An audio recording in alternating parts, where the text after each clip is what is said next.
Et salutations à vous, fans de Malifaux.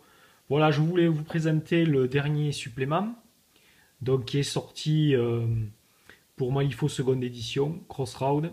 C'est une exclue de la Gen.Com 2014. Donc nous avons toujours une pléthore de figurines qui sont présentées, rangées bien sûr par faction, qui forment autant de chapitres. Donc voilà, une forme très commune au supplément de la gamme Malifaux. Donc toujours pareil, donc on commence par une petite nouvelle pour chaque intro de faction. La petite originalité de ce supplément, c'est que dans chaque chapitre donc, de faction, il y a deux scénarios narratifs très intéressants, très marrants, assez passionnants même à faire, parce qu'il y a un peu de boulot bien sûr de hobby, pour générer les objectifs ou les petits décors spéciaux qu'il faut faire pour ces scénarios narratifs, mais c'est très sympathique. Donc pour la guilde, nous avons Hoffman et nous avons Lucius. Et toute une pléthore de figurines, comme d'habitude. Voilà. Donc là, il y a bien sûr une pléthore de robots de la guilde, avec Hoffman, avec bien sûr l'arrivée de Hoffman, et avec l'arrivée de Lucius, pas mal de fonctionnaires, je dirais, de du manoir du gouverneur. Donc voilà, avec bien sûr dans Crossroad présenté les 4 nouvelles versions des cavaliers de l'Apocalypse version Malifaux. Donc là c'est le Pal Rider pour la guilde. Donc voilà les figurines. Donc nous avons après ensuite les améliorations de Lucius. Donc on voit que Lucius est biclassé, on pourrait dire. Il est avec les Neverborn. Ouais, c'est une genre de doppelganger, un truc assez bizarre qui œuvre bon, pour les intérêts de la guilde, mais aussi pour de sombres intérêts d'entités cauchemardesques. Donc un personnage tout en nuances, je dirais, à la fois pour, euh, pour les intérêts, la défense des intérêts de la guilde et la défense d'intérêts beaucoup plus obscurs et maléfiques. Donc nous avons ensuite les améliorations d'Hoffman, avec bien entendu toujours de superbes illustrations qui viennent ponctuer la lecture du supplément.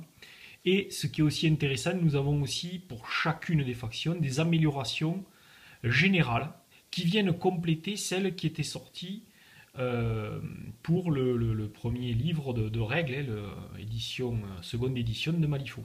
Donc ça c'est très intéressant parce que c'est de nouveau de nouvelles améliorations que peuvent jouer à peu près tous les maîtres.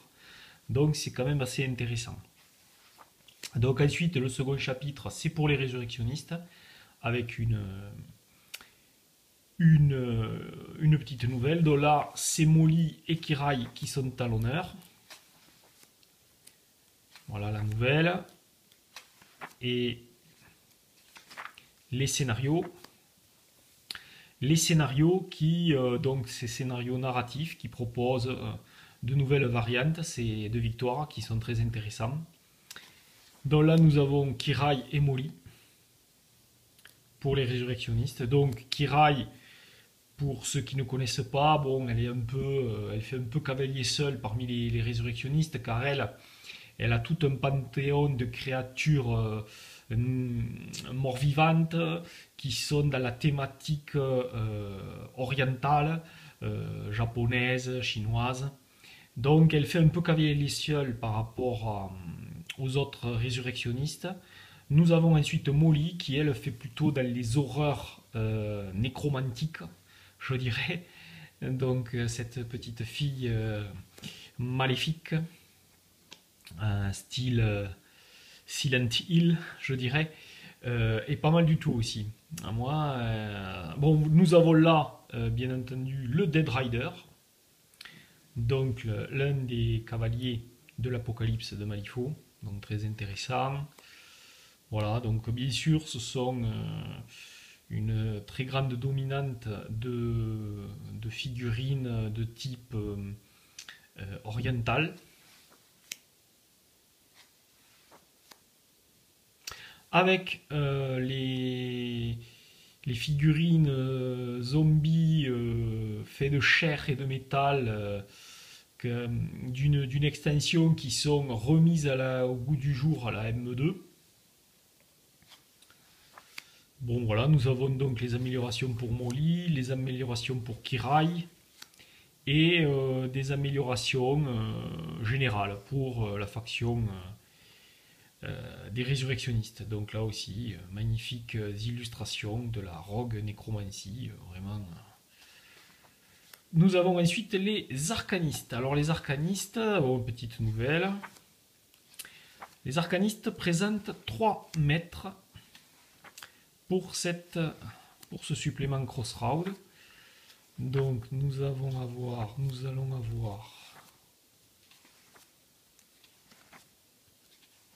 voilà, hein, comme je vous dis, quelques pages de nouvelles. Pareil, toujours scénario narratif. Alors nous avons Ironside, ouais, voilà, alors là c'est vraiment une nouveauté, Ironside, un leader MSU, donc voilà. Ensuite nous avons Colette Dubois, connue, et nous avons Kairis, bien sûr connue, celle qui aime bien marcher avec les flammes. Donc, et bien sûr, une flopée de personnages, de figurines pour la faction des arcanistes, avec bien sûr son lot de nouveautés. Là, c'est The Captain, un henchman, MSU. Nous avons les Oxfordian Mage pour Ironside. Voilà, pour cette demoiselle péchue qui travaille pour l'Union des machinistes et de la vapeur. Donc nous avons les Gunsmiths qui reviennent, l'Arge Argnide dont on voit vraiment une illustration fort différente de ce que nous avons connu en première édition. Le Soulstone Mineur connu, Silent One, le Mechanical Rider bien entendu, un des cavaliers donc comme je vous disais de l'Apocalypse de Malifaux. Donc très intéressant, c'est vraiment sympathique.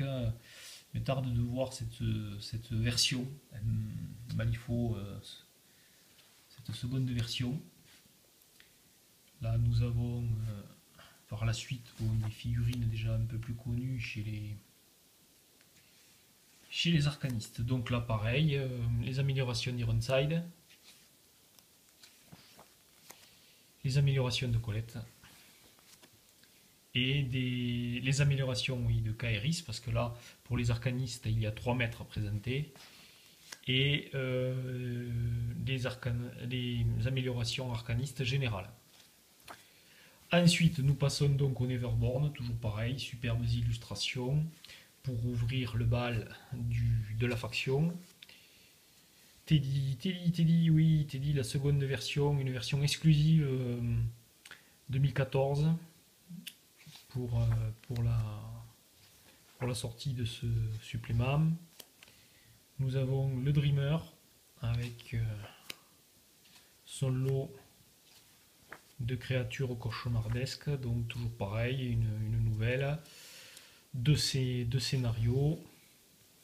Et voilà.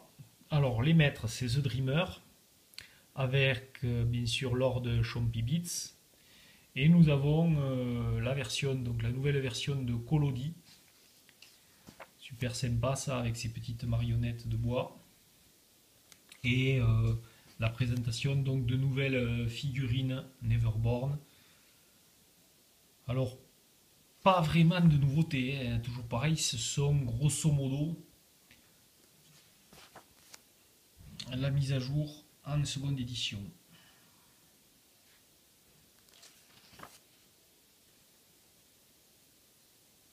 Mais ces versions ont l'air vraiment géniales, hein. Donc amélioration pour le Dreamer, amélioration pour Collodi et amélioration générale pour les Neverborn. Nous passons aux Outcasts. Toujours pareil. Nous avons une présentation des scénarios. Un scénario narratif, une autre petite nouvelle.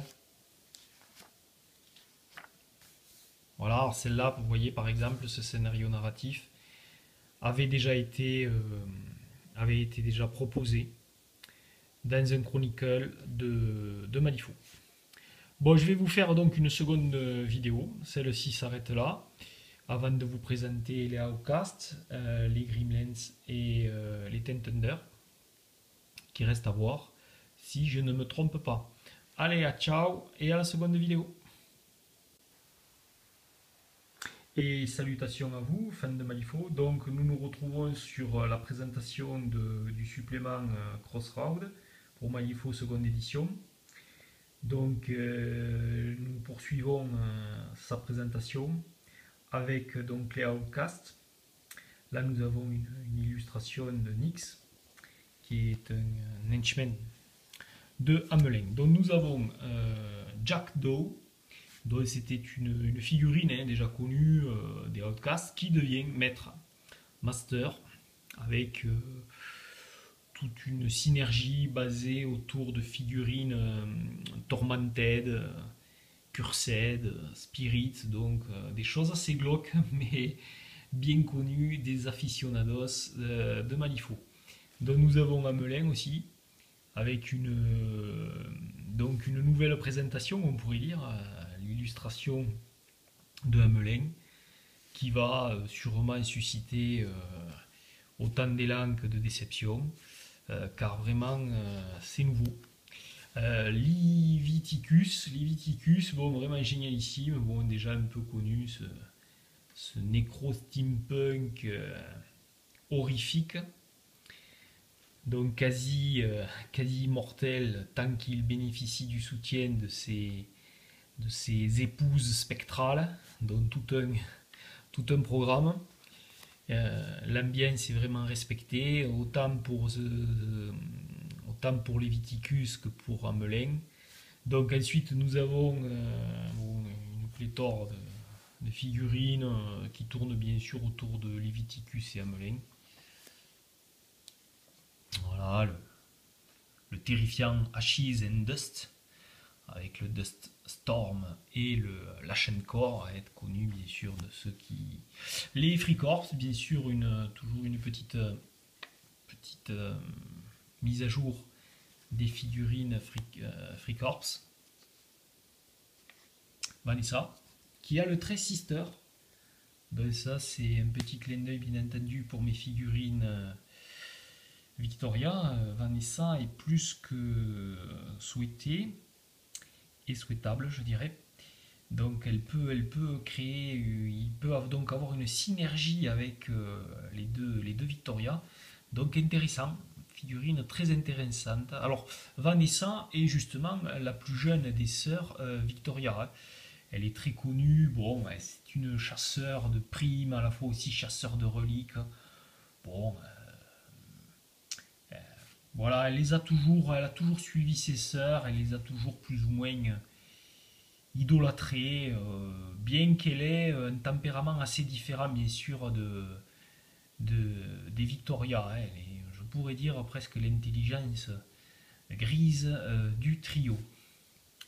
Voilà. Donc nous avons ensuite les monstruosités horrifiques de Leviticus. Et après les améliorations, donc les améliorations de Jackdaw, les améliorations d'Hamelin et les améliorations de Leviticus et des améliorations pour les Outcasts générales. Voilà. Oui, nous avons une modification très importante. Justement, moi personnellement, ça me concerne avec ma petite Tara et Karina, Herald of Obliteration, bien sûr. Donc, nous avons des cartes revues et corrigées concernant Karina et la Nothing Beast. Voilà, bon, quelques petits changements, c'est-à-dire que Karina, en fait, pouvait recruter des Death Marshals. Bon, maintenant, elle peut recruter plutôt des guildes autopsie. Bon, Voilà, c'est un peu différent. Il y a des choses. Bon, après, elle peut aussi, Karina, maintenant, invoquer des, des horreurs. Voilà, des figurines qui ont le trait aurore. Donc, ça peut être très intéressant, en fait, hein. Donc, moi, je suis plutôt assez content des modifications, des deux modifications, là, des améliorations pour pour l'équipe de Tara. Donc, ensuite, nous avons les Gremlins. Alors les Gremlins, pas mal de nouveautés pour eux. Je dirais que presque, quasiment que du neuf. C'est vraiment très intéressant. Bon, toujours bien sûr des petits scénarios assez marrants. Fight Night, là, ah oui, parce qu'attention, attention, ça promet pas mal de nouveautés bien cocasses et bien marrantes et bien redneck pour les Gremlins. Donc deux nouveaux maîtres, Ulix, voilà, l'éleveur de cochons Gremlins, terrible. Alors lui, il booste tous les cochons sur pattes.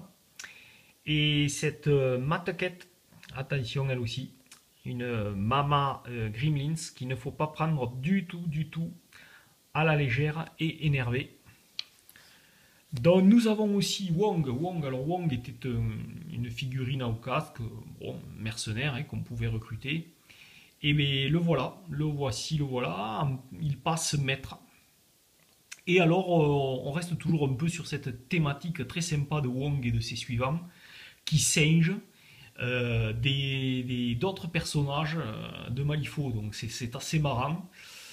Donc on a là, voilà, un peu des versions un peu gros textes de- des grandes pointures de Malifaux. Donc ça c'est très intéressant.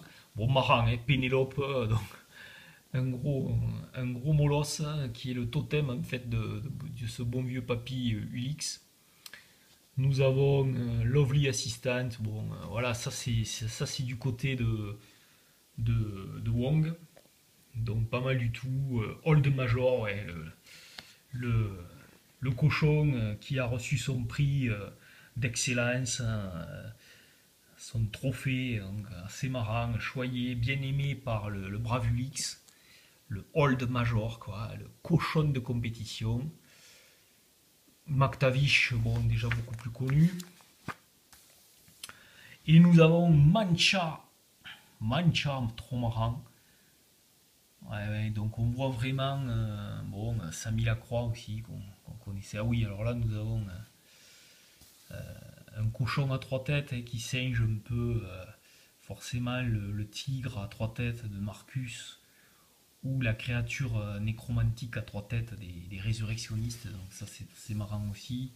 Donc nous avons tout un florilège de cochons. Nous avons aussi le Rooster Rider, et oui, le cavalier de l'apocalypse made in Gremlins, alors terrible. C'est un Gremlins qui chevauche un coq géant, et oui, et oui. Il ne se refuse rien ni rien, ces petits Gremlins. Donc voilà, après c'est du connu, c'est du connu, c'est du connu. Voilà, voilà. Le Bayougator, voilà, qui vient renforcer les créatures des marais. Et voilà, ce fameux cochon à trois têtes. C'est trois petits cochons bien bizarroïdes, je dirais. Alors, les améliorations du X, les améliorations de Wong, les améliorations de Matt Kett, toujours des illustrations sublimes, hein. Et des améliorations générales hein, pour la faction des Gremlins. Voilà, voilà, avec une petite. Donc ensuite, nous avons les Ten Thunder, la faction la plus orientale, japonisante de, de Malifaux. Avec là, donc nous avons un nouveau, Shenlong. Donc, un maître aussi assez curieux, qui a le trait donc tyran, donc tout laisse à penser qu'une entité du cauchemar, il semblerait ce soit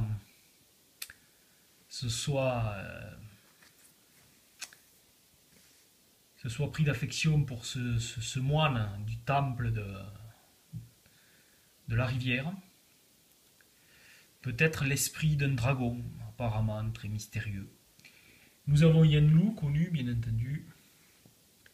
Donc le Ten Thunder est infiltré résurrectionniste. Nous avons Lucas, Maccabi. Donc lui aussi, bien sûr, un Ten Thunder infiltré guild. C'est du connu. C'est du connu. Bon, après, ensuite, nous avons quand même donc tous les de nouvelles figurines liées bien sûr à Shenlong. Très intéressant ces figurines. Après, nous avons bien sûr des figurines plus connues liées à Yanlu et liées à Lucas. Voilà.